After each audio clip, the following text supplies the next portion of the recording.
Well, one of the first things I learned was that when I was born, there was no Israel. So where did this come from? Well, what I discovered was that there was a movement that began over a century ago and began operating in Europe and in the United States. It was and is a political movement that has profoundly and negatively impacted our country. It has tragically impacted the Middle East, and it has dangerously impacted the entire world. And yet most of us, I think, have never heard of it and could certainly not define it. It's political Zionism. This was a movement to create a Jewish state in Palestine. It began in the late 1800s. Well, let us look at Palestine in the late 1800s. It was what we largely think of now as a somewhat multicultural land, in that it was about 80% Muslim, about 15% Christian, and about 5% Jewish, all living together quite successfully. There are mosques, synagogues, churches throughout Palestine, throughout the Middle East, and throughout North Africa. These populations had been living without conflict for centuries. But this movement was created largely in Israel, largely in Europe, and then taken up at the same time in the US, to create a Jewish state on land that was already inhabited, in which 95% were not Jewish. Therefore, this would involve, and this was known by the leadership, even though many followers didn't know it, this would mean that 95% of those people were going to be dispossessed by money, if possible, by force, if necessary.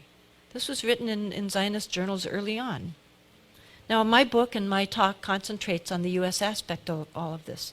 What surprised me in my research is how early and how active this movement was in the United States, a movement I'd never heard of, although I was born here, and my parents were born here, and some ancestors go back to the beginning. It turns out that this was a very significant movement long before my parents were born. And then by 1910, there were already 20,000 Zionists in the U.S. They included lawyers, professors, and businessmen. It was already in 1910 a movement to which congressmen listened. Then in 1912, we had a very significant development. A prominent lawyer named Louis Brandeis became a Zionist. Brandeis not only didn't just become a Zionist, within about 2 years, he then became the head of World Zionism. This was public. It's not some secret knowledge, it's just that most of us don't know it. And then within a few years, he was also a Supreme Court justice, named by Woodrow Wilson. When you're a Supreme Court justice, you're supposed to resign your various board memberships and affiliations because you're supposed to not have any conflict of interest but be neutral. So he did resign his leadership of World Zionism, but in reality he continued it. He would receive reports in his Supreme Court chambers by his loyal lieutenants, and then he would give them directives to go out and to follow in work for Zionism. And this is mentioned in a number of very reliable books. If you get my book, you'll see that my book is over half footnotes. It's all cited. By the way, one of his loyal lieutenants also went on to become a very prominent Supreme Court justice, Felix Frankfurter. So I'd read that. That to me was shocking right there.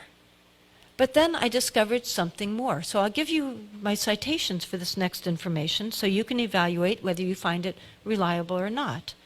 The way I did my research is I would read books, then I would look at their footnotes to see where they had gotten that information.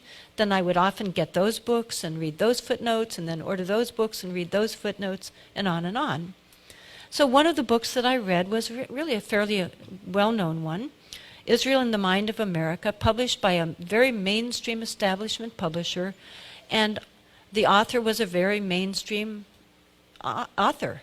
He had been diplomatic correspondent for the New York Times. He had been at Harvard. He'd written a number of well-regarded, very establishment nonfiction books. Well, in this book, he had a few pages in which he told about a secret Zionist society that had operated in the United States, of which Louis Brandeis, while a Supreme Court justice, had been a leader. So I looked at where he got that information, and I went to that source. It turned out to be from a scholarly journal called the American Jewish Historical Quarterly, a very respected journal. So then I looked at the author. Well, is this a reliable author? Who wrote this very, to me, explosive information? And turned out to be a well-regarded Israeli historian at a mainstream Israeli university. She had written an article in 1975 called The Parashim, a secret episode in American Zionist history. And she told about what this was, an elitist secret society. The word meant Pharisees and separate. They would go around the country and influence people to push this Zionist agenda. By the way, at this time, the Jewish population were not Zionists at all. The large majority were not Zionists. Many were opposed to Zionism. This was a very, very fringe element to a certain regard. Then in this secret society, they even had a secret induction ceremony, so that when somebody joined this society, and their membership included professors and Harvard, recent Harvard graduates, and doctors, significant people around the country were sometimes members. And in this initiation ceremony, they were told by the inductor, and they swore to this, "Until our purpose shall be accomplished, you will be the fellow of a brotherhood whose bond you will regard as greater than any other in your life, dearer than that of family, of school, of nation." As early as November 1915, a leader of the Parashim went around suggesting that the British might gain some benefit from a formal declaration in support of a Jewish national homeland in Palestine. Those of you who have heard of the Balfour Declaration that came in 1917 might find this relevant. I'll get into that a little bit more. Let's remember what was going on during this time period now in the world, especially that involved Britain. Well, of course, in 1914 began what was called at that time the Great War of massive carnage. British forces in the first day of the Battle of the Somme lost, according to historians, somewhere around 50,000 to 60,000 men in one day of a battle that went on and on and on. The British and the German, both sides of course, wanted the U.S. to come in on their side to join this carnage. But the American population were that bad thing, they were isolationists. They didn't want to go kill and be killed in a foreign, pointless war. In fact, Woodrow Wilson was elected with the slogan, "He kept us out of the war." But of course, as you know, with hindsight, no, he didn't. Well, what happened is that the Zionists leaders, some of them in Britain, a man named Chaim Weizmann, who is quite well known, went to the British government and said, well, we can help you win this war. Now, why would they want to do that? Because the war wasn't just against Germany, it was against the Ottoman Empire. The Ottoman Empire held Palestine. Palestine was under the Ottoman Empire. So by defeating them, the British would come into control of Palestine. So the Zionists went to the British and said, we can help you get the United States into the war. Our Zionist colleagues in the United States, for example, they said in writing, Louis Brandeis, who is close to President Wilson, can help to do that. In exchange for that, the British did issue a declaration that was quite significant, mild as it may sound. It was really considered a gentleman's agreement. This is written about in a number of books. Just most of us don't know this about our own history. So the Balfour Declaration was basically a promise that the British would help to facilitate the Zionist objective of creating a Jewish state in Palestine. After the British, of course, did win, then at the Paris peace talks, the Zionists pushed this wording into the mandate in which Britain took charge of. Then jumping ahead to some of the American aspects again, then we find during the 30s and the 40s, in Palestine itself, the violence increased. Naturally, as soon, when there was colonization beginning around the turn of the century to a land with the intention of pushing out the land, the indigenous population at some point is going to wake up, and there will be violence. That has happened in the early 20s, and again in 1929, there was violence between the two populations. Then as now, the large number of those killed were the Palestinians.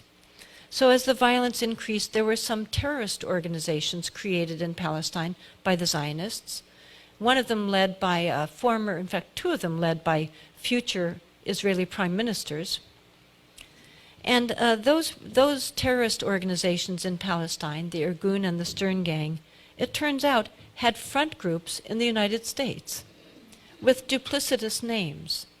And they were funneling massive amounts of money and weaponry to these terror groups in Palestine. They put on major pageants where Supreme Court justices attended and thousands of people attended. They were very prominent. One of them was led by a man named Peter Bergson, people thought. His real name was Hillel Cook. He was the operative for the Irgun. I looked into one of the leaders a bit more, just because I needed to find out his first name. When you're writing a book, you can't just write someone's last name, you need to know their first name. And I had heard about another leader of one of these types of front groups connected to killing in Palestine. And his name was Rabbi Korf, but I didn't know the first name. None of the books that I had a few paragraphs of them, but none of them gave his first name. So I looked into it on the internet, tried to do various searches, and eventually I came up with a UN report that gave his first name, Baruch Korf, and told a little bit about a plot he was part of. Using those search terms, I then could put in more information into my search bar, and suddenly all these PDFs of American newspapers popped up, all of these returns. It turned out that Rabbi Baruch Korf was part of a cell in Paris that was planning to fly an airplane and bomb Britain after the war. Britain that had just defeated Hitler. But they were so angry at the British because the British were not allowing a large enough Jewish immigration into Palestine. So they were going to kill the British. So Baruch Korf and his section of the Stern Gang had this plan, but there was one problem. They didn't know how to fly an airplane. They weren't pilots. So they needed to find somebody, and they recruited a young American aviator named Reginald Gilbert, I discovered. Reginald Gilbert had been an ace during the war. He was in Paris, and they recruited him to fly the airplane for them. He pretended to go along with the plot, but then he went to the American embassy. And the American embassy informed the Paris police and Scotland Yard. So for a week, he pretended to go along with this cell. And then when it came time to actually take off, to fly the plane, to drop these incendiary bombs onto the foreign ministry, they were caught. By the way, the original plan had been to bomb Parliament, but then they decided they hated the foreign ministry more. And Gilbert at one point had said to them, well, what if I can't find the foreign ministry in the London fog? They didn't have this degree of instrumentation we have today, and that was a real possibility. And they said, then just drop them anywhere. Kill anybody. All British are our enemy. So they were caught. Korf was in prison for a few months in Paris, and he eventually got off. He had very powerful friends in the United States. But I was curious about him. I looked into him some more. This was so astounding to me. And none of these, dozens and dozens of books I have, none of them had this story in there at all. And so in looking at him, I discovered that later in life, he was a friend of Richard Nixon. In fact, it was reported that he had helped to influence Nixon's policies on the Middle East. In fact, Nixon, sort of in a fond way, called him my rabbi. Now, the precursor to today's very powerful Israel lobby was a group called the American Zionist Emergency Council, AZEC.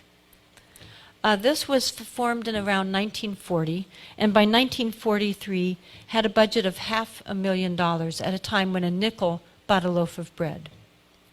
Within a few years, they had maneuvered their way into access to an even far larger sum, in which they had access to $14 million in 1941 and $150 million by 1948. That's the equivalent in today's dollars of $1 trillion to use to manipulate the United States. So they targeted, with that money, every sector of U.S. society. This isn't ancient history. They had annual reports, they had directives, all of this was written down on paper. They targeted congressmen, Christian clergy, editors, professors, business and labor, Jewish war veterans. They published books all over. They had 400 local committees. There were massive campaigns throughout the country. They also worked especially to manufacture Christian support.